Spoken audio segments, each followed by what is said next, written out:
On the fourth day of the silent treatment, I returned to our apartment wearing Marcus's favorite dress. We had done this countless times over the past 7 years, an unspoken understanding between us. This time, however, the door opened, and his friends walked in first. One of them winked suggestively and let out a low whistle at me on the bed. "Well, Marcus, quite the ladies' man, huh?" The girl Marcus held in his arms looked at me, pouting and looking distressed. "Marcus, who is she?" Marcus glanced at me, his eyes full of amusement. "We broke up." "Still so eager to get back into my bed? How pathetic are you, Grace?" I froze on the bed, my mind a blank. "Broke up?" Marcus's friends gathered around the bed, their gazes shamelessly assessing my hair clip, my half-exposed waist, and the long legs, deliberately clad in black sheer stockings. Laughter erupted all around. Someone teased, "Marcus, no way. You guys get up to stuff like this often? Good thing we came with you, otherwise Chloe would have totally misunderstood." Marcus's expression was lazy, a half-smile playing on his lips as he stared at me. "Just an ex-girlfriend I broke up with ages ago. I wouldn't want her to upset Chloe." He then turned his head to the girl beside him and said seriously, "Chloe, you saw it yourself. She's being delusional, it has nothing to do with me." My body felt cold. It took me a while to process what was happening. I grabbed the blanket from the bed and wrapped myself tightly. In the 7 years I dated Marcus, we'd argued countless times and impulsively said let's break up just as often. But after cooling down, we would both tacitly return here, rekindling our love for each other with passionate sex. This time, however, Marcus had broken that unspoken pact. Chloe looked at me, her expression troubled. "Sister, since you've already broken up, there's no need to be shamelessly clinging anymore. We're women, we should have some self-respect. Dressed like that, with so many guys eyeing you, don't you feel ashamed?" My body trembled uncontrollably, embarrassment and humiliation threatening to swallow me whole. After a long moment, I managed to force a calm expression and spoke. "I'll change my clothes and leave." Marcus frowned, cutting me off. "You don't have any clothes here. Chloe doesn't like them, so I threw all your stuff away." He paused, then continued. "So, can you get off my bed now?" I froze for a moment, then slowly got out of bed under the scornful and amused gazes of the others. Without the blanket to conceal me, my cool, revealing attire was completely exposed to everyone. Marcus's friends looked excited, clapping ambiguously. "Nice figure, too bad Marcus isn't into it anymore. Now that Marcus has Chloe, it's no use trying to seduce him. Does anyone actually like humiliating themselves?" Chloe, blushing, snuggled into Marcus's arms. "Marcus, remember to change the sheets later. I definitely don't want to lie on a bed that woman slept in. It's too dirty." Marcus didn't even look at me, he just pinched her cheek and said with a smile, all right, Chloe. I'll just throw them out, okay?" My nose stung, and I tried to hold back my tears, wanting to leave. But they didn't seem ready to let me go. A few of them stood, intentionally or not, blocking the doorway completely. Their faces bore frivolous, scornful smiles. I clenched my fists, trembling with rage at their targeting and humiliation, and spoke through a choked voice. "Move." But no one paid attention to me. After a long moment, Marcus said blandly, "Stop messing around, let her go. If you keep it up, Chloe will get angry." The others shrugged, then nonchalantly moved aside. I stood there, letting out a sudden, hollow laugh. Then I walked up to Marcus, swung my arm, and slapped him hard across the face. "Marcus, you must have been pretty busy these past 4 days. Between the two of us, who's more pathetic?" The resounding slap brought a complete silence to the room. Just when I was full of hope, wanting to continue our journey together with Marcus, he effortlessly kicked me out of the picture in just 4 short days. He even ruthlessly trampled on our past and mocked my affection. He deserved that slap. Perhaps the hatred in my eyes was too intense. Marcus flinched, touched his tongue to the inside of his cheek, and let out an almost inaudible scoff. I shook my stinging hand and left without looking back. After a moment of silence, I heard Marcus's low voice trying to comfort Chloe. I gritted my teeth. It wasn't until I had left that house that stifled sobs escaped my throat. The cold late autumn wind bit into my skin, making me shiver. I came back to my senses and realized I'd forgotten to grab the coat I'd worn, just running out like that. Passers-by looked at me, their gazes both explicit and veiled. I lowered my head, clutching at my clothes, the humiliation that had been suppressed by anger rising again. My face burned as if I'd just been slapped. But the next second, a trench coat was thrown over my head. I was startled and looked up. It was Ethan, Marcus's best friend. He was also the most aloof person in their circle. He leaned one hand on the car window, silently watching me, his handsome, sharp features even colder than usual. Although I didn't know why he wasn't up there with the others, making a spectacle of me, my last shred of pride made me straighten my back, stubbornly meeting his gaze.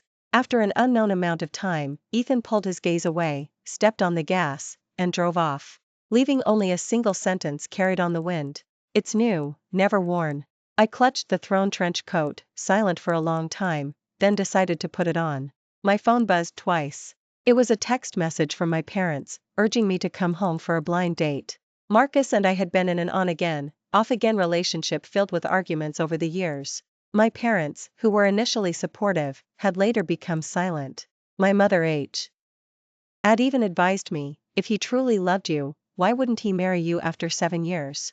At the time, I hadn't taken her words to heart. Only now did I realize that Marcus perhaps never intended to build a future with me. That was also the root cause of countless arguments between us. Whenever I tentatively tried to plan our future, he would fall silent. "Grace, marriage isn't a small matter. I'm not ready yet. Just give me more time, okay?" Looking back now, it wasn't that he didn't have time, it was that he never planned to marry me. I closed my eyes bitterly and replied to my parents' text message. "I'll wrap everything up here in 3 days, then I'll come home." I used to stay in this new city for Marcus, but now, it seemed unnecessary. The next day, I decisively resigned from my job. I gathered all the things Marcus had left at our place, intending to throw them into the trash. But just as I stood before the trash can, a text message from Marcus came through. "I'm sorry, Grace. I regret it. Please give me another chance. Can we meet?" I stared at these abrupt text messages, silent for a moment. Then, expressionless, I tossed the items in my hand into the trash can. Halfway through tidying up, I looked at the trench coat Ethan had thrown to me last night. After some thought, I sent him a text message. Ethan replied quickly, but without any extra words, just sending me an address. But when I arrived with the trench coat, I didn't see Ethan. Instead, I saw Marcus and his group. Through a glass partition, I saw them making scornful bets. "Hey, do you think Grace will show up today? Is that even a question? Marcus just needs to snap his fingers, and she'll come running." Exactly, everyone knows how much she likes Marcus. She's probably rushing over here right now. Too bad she doesn't know this is just a little game Marcus is playing to amuse Chloe. She'll be the real laughingstock if she shows up. Marcus, holding Chloe, was surrounded like the center of attention, a smile playing on his lips. "Can't be helped. Chloe's been really upset about what happened yesterday. So I had to let Grace be the laughingstock just this once to cheer Chloe up." My body felt cold, and I walked in, step by step. When they saw me, they burst into loud laughter. The laughingstock actually came. Does she really think Marcus is going to get back together with her? 2 text messages were all it took to reel her in like that. What a pathetic admirer. Chloe stood at the front, also covering her mouth and chuckling. "Sister, why are you so desperate? 2 text messages and you get so excited. As a fellow woman, I'm embarrassed for you." Marcus didn't look up, his finger tracing the rim of the coffee cup. I ignored them, simply looking at Marcus calmly. Then I poured the coffee I was holding over his head, enunciating each word. "Rotten scum." Marcus looked up, disheveled, his eyes clashing with mine. Perhaps I was mistaken, but a flicker of surprise and panic seemed to cross his eyes. But I no longer cared. I lifted my stiff legs and turned to leave. On the way out, I ran into Ethan, who had just arrived. He looked at me, his eyes dark. "You." I let out a laugh, cutting him off before he could speak, and threw the trench coat hard at him. "Satisfied now? Marcus is rotten scum, and you're not far behind." My parents acted quickly. When I woke up, the number of my blind date had already been sent to me by my parents. I no longer resisted as I had before. With my eyes swollen red from crying all night, I calmly sent him a friend request. He accepted almost instantly. After a brief self-introduction, I stared at "My name is Ethan" on the screen and fell into thought. Is the surname he so common now? I shook my heavy head, not thinking much of it. The next day, I wasted no time booking a flight and began packing. But halfway through packing, there was a knock at the door. Opening the door, I saw Marcus standing outside, with a delicate-looking Chloe by his side. She bit her lip and spoke apologetically. "I'm sorry, sister, but Marcus and I actually don't want to see you anymore either. But I heard Marcus gave you a lot of things before, and his friends all say you're a gold digger. I can't just stand by and watch Marcus get cheated." As she spoke, she took out 2 thin sheets of paper and handed them to me. This is a list.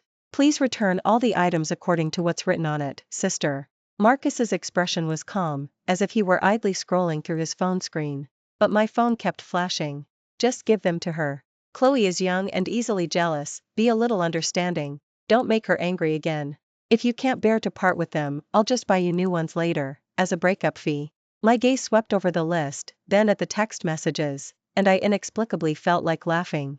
Sorry, but I threw all that trash away ages ago. If you want them, you can go rummage through the trash can now, you might still find them. This time, before Chloe could speak, Marcus frowned and stared at me intensely. You threw away everything I gave you? Grace, what kind of joke are you telling? Could you really bring yourself to do that? His voice, by the end, was laced with unconcealed mockery. It wasn't surprising that he thought so.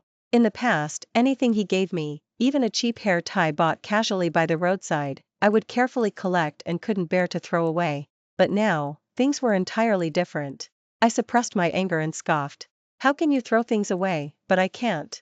Marcus, aren't you a little too full of yourself? Marcus's expression stiffened, and he irritably ran a hand through his hair. Chloe spoke in a soft, delicate voice. Sister, it's not that we don't believe you. Aren't you just lying because you don't want to return them? What's the point? Keeping these things won't make Marcus like you again. Wouldn't it be better to part ways amicably? Wouldn't it be better if we were even? I clapped my hands and smiled. Alright, even then. After saying that, I walked to the trash can by the door and kicked it over. Bits and pieces scattered across the floor, all items Marcus had given me in the past. It's all here. If you're worried I'm hiding something, you can take the list and check each item. After you're done, we're even. Even though I had given them what they wanted, Marcus's face showed no sign of happiness, only a subtle, indescribable gloom. Too bothered to deal with them anymore, I turned and closed the door. By the time I remembered them, they were already gone. The items lay scattered there, abandoned, seemingly not picked up by anyone. I paid them no mind, grabbing my suitcase and heading to the airport.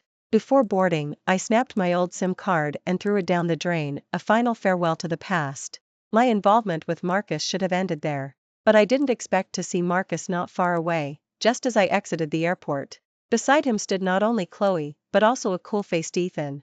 They all saw me at the same time. Ethan's expression remained unchanged, while Chloe showed disgust. Only's eyes lit up, and he sneered, Grace, I actually thought you'd changed your ways. Turns out it's just a tactic to advance. You followed me all the way here, and you still have the nerve to say we're even. Don't you think you're ridiculous? Chloe also frowned and said, Miss, could you please stop bothering Marcus? Your desperate clinging is truly ugly. I ignored them, pulling out my phone to text my blind date. I've arrived. Where are you? After getting to know each other these past few days, we had become quite familiar. Aside from a persistent feeling of inexplicable familiarity, overall, our conversations had been quite pleasant. So when he said he would come pick me up, I didn't object, adhering to the principle of getting to know him better. Perhaps it was the first time I had ignored him, but Marcus's face darkened slightly, and he scoffed, What's wrong? Can't even speak now? Utterly fed up, I simply raised my phone and shook it. Can you shut up? My boyfriend is coming to pick me up, and I don't want him to misunderstand, got it? Boyfriend? Marcus froze for a moment, then grabbed my hand, his expression actually showing a hint of panic. It's only been a few days. Where did you get a boyfriend? The warm touch on my wrist filled me with utter disgust. I frowned, pulled my hand free with force, and spoke, suppressing my anger. What does it matter to you where he came from? Is it any of your business? I'm just reminding you not to bother me again. We're even. Marcus stiffened in place, his face darkening. He glared at my phone screen, his grip so strong that I couldn't help but cry out in pain. Just then, a slender hand suddenly pressed against Marcus's, forcefully pulling him away. Enough. After getting rid of Marcus, I shook my hand and repeatedly stepped back. Marcus, however, inexplicably frowned and looked at Ethan with a half-smile. What's the meaning of this? You've always disliked her, so why are you defending her now? Ethan raised an eyebrow and said blandly, Who said that? Marcus froze, stunned by the remark, and couldn't recover for a long moment. I also looked at him in surprise. During the standoff, a black Maybach pulled up behind them. The man who got out walked straight up to me and asked with a smile, Is that Miss? Before he finished speaking, a harsh burst of laughter erupted from beside us. Chloe covered her mouth, her words dripping with extreme mockery. Miss, your boyfriend isn't this 40-something old man, is he? Being a mistress wasn't enough for you?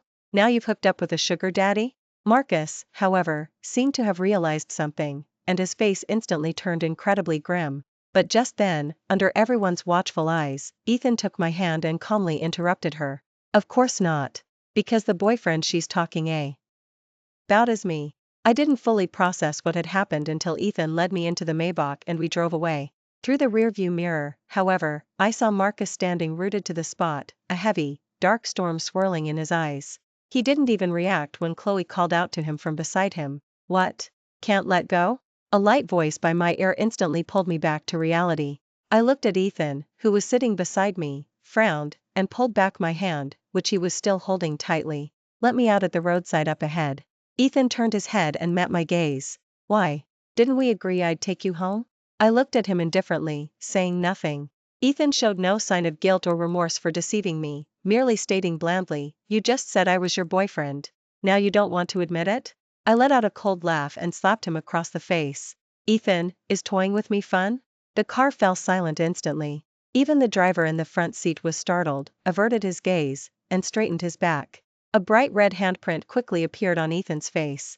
Yet, he seemed to feel no pain, suddenly curving his lips into a smile. He reached out and forcefully hooked my neck, pulling me close to him. Just half an inch away, his dark gaze swept slowly and invasively across my face, his warm breath fanning my lips. After a moment, he said in a hoarse voice, toying with you? Grace, am I really that boring in your eyes? I looked at Ethan, so close, my heart skipped a beat, and I said coldly, let go. Ethan smiled, his lips barely moving.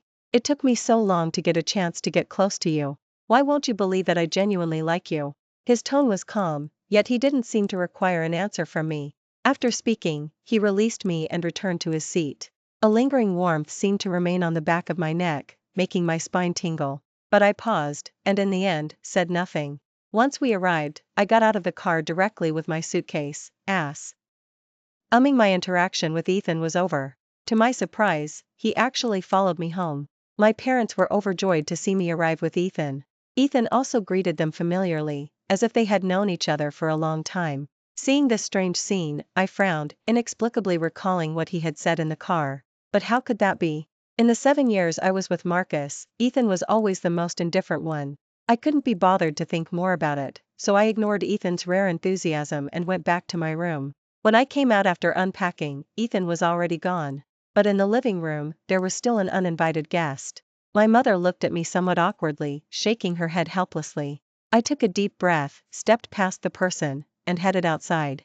Just as I stepped out of the door, someone abruptly grabbed my arm. Marcus grabbed my shoulder, pinned me against the wall, and questioned through gritted teeth, what's going on between you and Ethan? I just found it utterly baffling, looking at him indifferently. What right do you have to question me now? Marcus froze, remaining silent for a long time. I forcefully pulled free from his grip and said coldly, Marcus, do you understand what even means?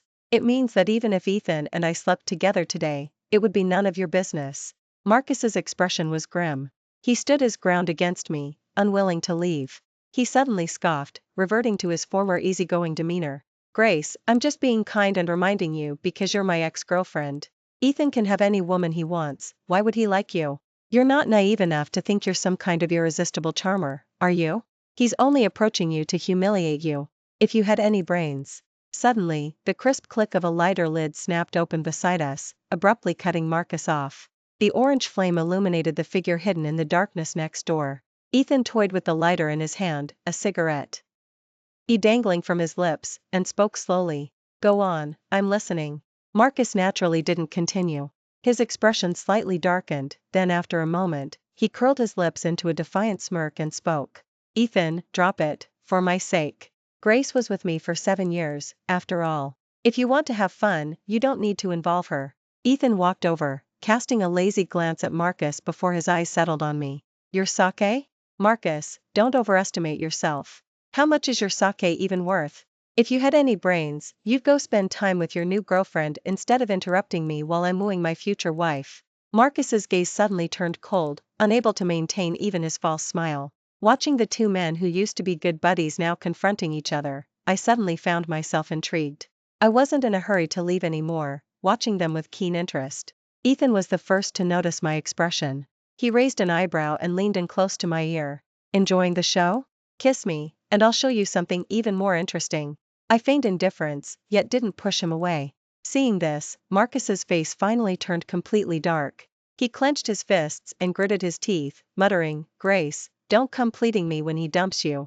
With that, he turned and stormed off in anger. But no matter how I looked at it, his retreating figure conveyed a certain wretchedness. Ethan seemed a little disappointed. "If you'd been a little quicker, Marcus and I might be fighting right now." I gave him a half smile. "Is that so? Maybe next time." Before he could react, I turned and swiftly closed the door, blocking his gleaming gaze. My parents, who had been eavesdropping behind the door, stumbled, but I, already anticipating it, caught them. I sighed, steadying them, and after a moment's thought, asked, "How do you two know Ethan?" I hadn't forgotten that Ethan had just come out of the house next door. My mother's face was beaming as she happily spoke. "Ethan moved here about half a year ago. Not only is he handsome, but I hear he's also a talented young professional who runs several companies. The day he moved in, he even brought gifts to visit us old neighbors, and over time, we got to know him well. Then, a few days after your breakup, he suddenly asked us to find him a suitable partner. We put two and two together and thought, isn't this perfect? Maybe it's fate for you too." My father also chimed in, "Exactly, I think Ethan really likes you. You've broken up with Marcus, and here's a ready-made match. What a shame if you don't give it a try." My heart fluttered a bit as I recalled what Ethan had said earlier. Was this the opportunity he said it took him a long time to seize? Seeing my silence, my mother cautiously urged, "Grace, Mom sees Ethan as much more stable and reliable than Marcus. If things work out, you two would live next door. Your dad and I could see you whenever we want, and we could spoil you for a few more years. Just give it a try. If you don't like it, that's fine, your dad and I will understand." I looked at my parents' expectant eyes, thinking of how little time I had spent with them over the 7 years I stayed in the new city for Marcus, and my heart softened. "I understand. I'll listen to you and give it a try with him." Even so, I still couldn't figure out Ethan's true intentions. After all, the idea of Ethan liking me was extraordinarily outrageous from every angle, and I couldn't bring myself to believe it so easily, but proved to be much more proactive than I had anticipated. With my parents' support, I found myself accepting his invitations from time to time, if only to reassure them. I just hadn't expected that in a city as large as Silverwood City, I would still run into Marcus. When I ran into him, Ethan and I were teasing each other over the ice cream I held. I was on my period and craving something cold, but he wouldn't let me have it. Then I turned my head and saw Marcus standing not far away, his face grim and cold. Chloe was naturally standing beside him. After our eyes met, I casually looked away. I continued to stand on my tiptoes, trying to snatch back my ice cream from Ethan, who was 2 heads taller than me. But the next second, Marcus ignored Chloe's calls and walked straight towards me. "Grace." Hearing the familiar voice, I stiffened, instantly losing all interest, and spoke listlessly, "Let's go. My parents want us home for dinner." Ethan nodded, naturally taking my hand as we prepared to leave. Ethan and I, in unspoken agreement, chose to ignore him, which caused a surge of anger to appear on Marcus's face. "Grace!" The shouting behind me suddenly intensified, and my path was blocked by his rapidly approaching figure. Marcus panted with furious breaths, staring intently at me. "Are you really with him? Why won't you listen to me? He's just playing you, don't you know that?" Chloe's face had also turned incredibly grim. She watched Marcus lose his composure in agitation, then sneered mockingly, "Miss, your methods are as despicable as ever. As soon as Marcus ignored you, you went making a move on his best friend. I just wonder if you really like Ethan, or if it's just a tactic to get Marcus's attention." The remark was truly ridiculous. But, as if grasping at a lifeline, his eyes suddenly brightened. "That's right, Grace, you're just with Ethan to provoke me, aren't you? I'm telling you, it won't work. If you break up with him now, I might still give you the time of day." I was amused by their delusional behavior. It seemed that in their eyes, everything I did was to compete for Marcus's cheap, pathetic affection.